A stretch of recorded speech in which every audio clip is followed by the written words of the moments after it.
कोरोनाको संक्रमण देशव्यापी रूपमा तीव्र गतिमा फैलिरहेको क्रममा टिस्टामा आज पुनः 2 जनामा कोरोना पोजिटिभ पुष्टि भएको छ।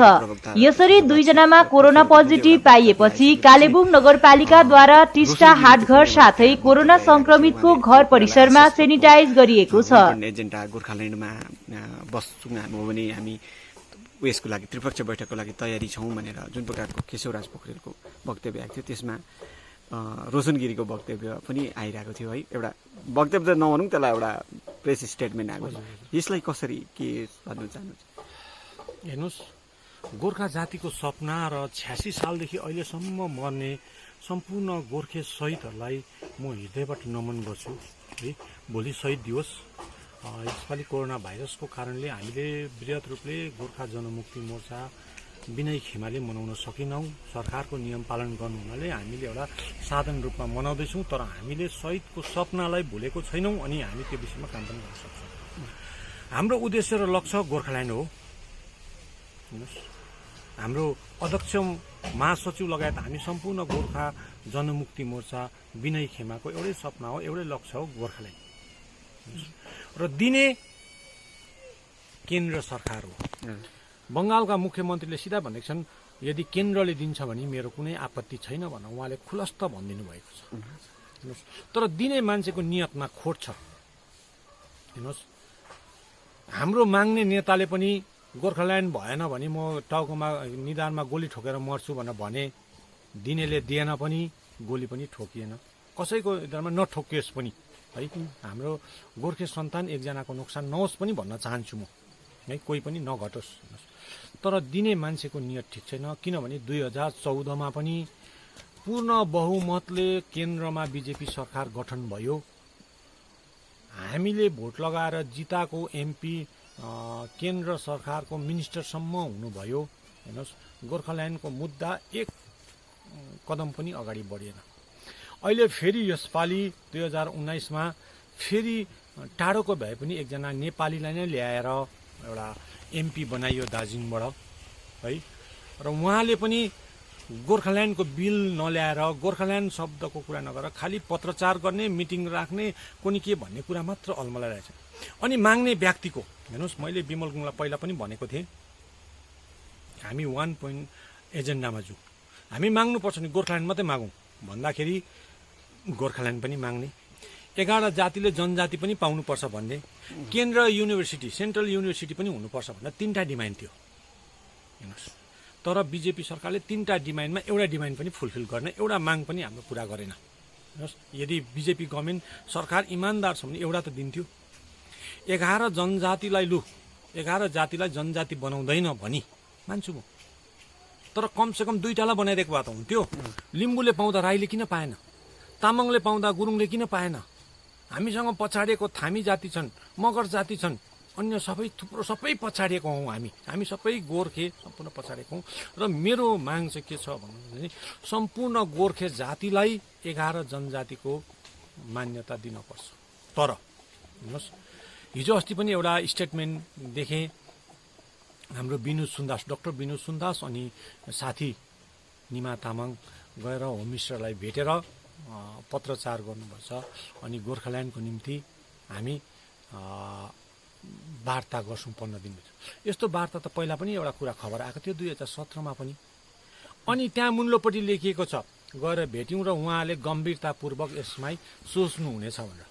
हेर्नुहोस्, यो त राजीव गान्धीको पालादेखि आएको, गहिराइमा जाकर सोच्न परेका राजीव गान्धीले नि भनेको थियो। हेर्नुहोस्, आज पनि जहिले पनि गम्भीरतापूर्वक लिन्छौँ भन्छ, कहिले चाहिँ गम्भीरतापूर्वक लिने, त्यो साइड चाहिँ कहिले आउने? र चाँडोभन्दा चाँडो गोर्खाल्यान्डको मुद्दामा सम्पूर्ण पार्टी बोलाएर, हेर्नुहोस्, विमल गुरुङको मात्र पेवा होइन, विनय तामाङको मात्र पेवा होइन, के अरे मोहन घिसिङको मात्र पेवा होइन, सम्पूर्ण गोर्खे जातिको सपना हो। सम्पूर्ण गोर्खे जाति मरेको छ, गोर्खा जातिले खुन दिएको छ, गोर्खा जातिले सम्पूर्ण कुरो त्यागेको छ गोर्खाल्यान्डको निम्ति भनी सम्पूर्ण पहाडका नेताहरू एक बसेर गोर्खाल्यान्डको मुद्दामा चाँडोभन्दा चाँडो केन्द्र सरकारले वार्ता सुरु गरोस् र चाँडोभन्दा चाँडो गोर्खाको सपना साकार होस्। भाषणमा मात्र गोर्खाका सपना मेरा सपना भन्ने होइन, चाँडोभन्दा चाँडो पुरा होस्। 1 पोइन्ट एजेन्डामा गोर्खाल्यान्डको मुद्दाको कुरा होस्, यसको छिनाफाना होस् भनेर चाँडोभन्दा चाँडो चाहन्छौँ। र यसमा हेर्नुहोस्, हामीलाई पनि बोलाएको हुनपर्छ, किनभने हामी पनि त्योसँग पिसिएको छौँ। हामी पनि गोर्खाल्यान्डको मुद्दामा केस खपेको छौँ। हामी पनि गोर्खाल्यान्डको मुद्दाको निम्ति जेल बसेको छौँ। हेर्नुहोस्, विनय तामाङ पनि 6 महिना बसेको छ, अनित थापा पनि 6 महिनामा बसेको छ 2013 को आन्दोलनमा तेलङ्गाना दिँदाखेरि गोर्खाल्यान्डको निम्ति। हेर्नुहोस्, त्यति बेला हेर्नुहोस् हाम्रै गोर्खाल्यान्ड भन्ने नेताहरू फेरि थापेर जिटिएको चौकी छोडेको फेरि गरेर थापेको पनि छ। र जनतालाई ढाँट्ने काम नगरोस्। केन्द्र सरकारले पनि अन्यले पनि गोर्खा जातिको, सम्पूर्ण गोर्खा जातिको सपना एउटै हो, गोर्खाल्यान्ड। तर हेर्नुहोस्, यहाँ कुरा कता कता घुमाइँदैछ। हिजो अस्ति हाम्रै विधायकले भन्नुहुँदै थियो गोर्खाल्यान्डसम्म पुग्ने बाटो 6 सेड्युल हो भनेर। उहाँले बिचमा भाँजो हाल्ने कुरा गर्दैछ। यस्तो भाँजा हाल्ने कुरा पनि नहोस्। 1 पोइन्ट एजेन्डामा कुरा होस्, सम्पूर्णले सबै कुरो छोडेर गोर्खाल्यान्डको निम्ति कुरा होस्।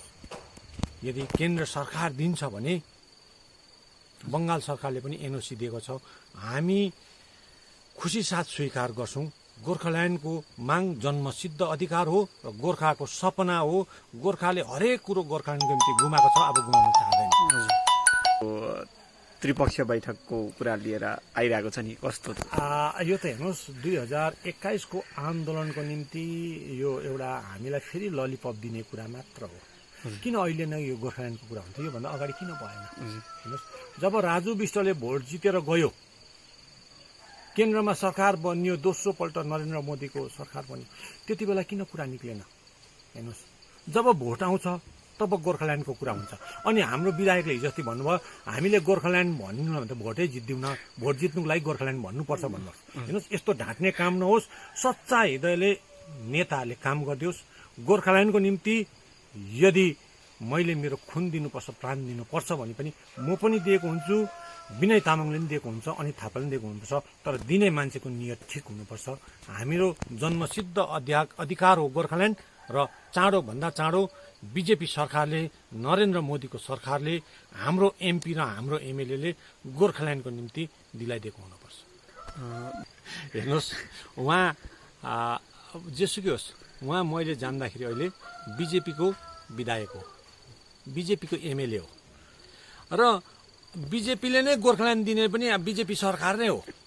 केन्द्रमा सरकार उनीहरूको भएकोले गर्दा बिजेपी सरकार हो, दिने उनीहरू हो भनी उसले म गोर्खा रिजाइन दिन्छु भन्दा त हामीलाई किन भन्नु? बिजेपी सरकारलाई भनोस् न, बिजेपी पार्टीलाई भनोस्, अनि रिजाइन पनि दियोस् न त उसले।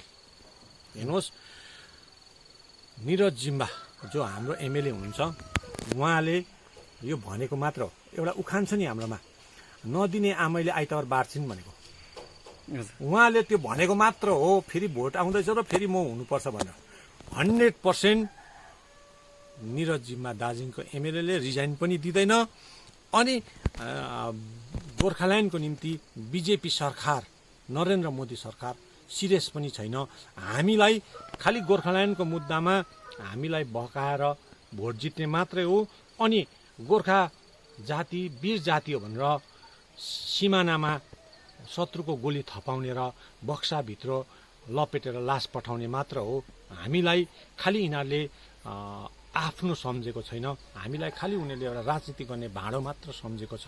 र बिजेपी सरकार गोर्खाल्यान्डको मुद्दामा सिरियस छैन। अनि म अर्को नि भन्न चाहन्छु यहाँ तपाईँहरूको माध्यमद्वारा, हामीलाई 11 जनजाति भन्दा पनि पहिला गोर्खाल्यान्ड दियोस्।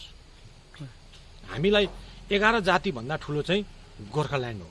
किनभने हामीसँग शेर्पा जाति पनि हामीसँग शहीद भएको छन्, भोटिया पनि शहीद भएको छन्, तामाङ पनि शहीद भएको छन्, लिम्बू पनि शहीद भएको छन्। भनी उहाँले हामीले 11 जाति जनजाति पाउँदा उहाँहरूले के पाउँछन् त? सबभन्दा ठुलो डिमान्ड हाम्रो गोर्खाल्यान्ड हो। 1 नम्बर एजेन्डा र गोर्खाल्यान्ड सबभन्दा पहिला होस्। र मलाई लाग्छ 2021 को इलेक्सन भन्दा अगाडि यस विषयमा चाहिँ केन्द्र सरकारले एउटा हाम्रो गोर्खाको आङमा पनि घाम लागोस्। गोर्खा जातिको जुन माग थियो त्यो पनि पुरा होस्। हाम्रो गोर्खाल्यान्डको सपना जुन थियो त्यो पनि पुरा होस्। भोलि शहीद दिवस, शहीदले देखेको सपना, शहीदको त्याग र बलिदानको पनि कदर होस्। हामीले आफ्नो जातिको निम्ति, माटोको निम्ति हामीले ज्यानको आहुति दिएको छौँ, देशको निम्ति पनि दिएको छौँ। सरकारले यसको जुन हाम्रो त्याग र बलिदान र को आहुतिको ज्यानको आहुतिको कदर गरिदियोस्। हाम्रो सपना साकार होस् र गोर्खाल्यान्ड चाँडोभन्दा चाँडो गोर्खाल्यान्ड राज्य निर्माण होस् भन्न म चाहन्छु। Thank you.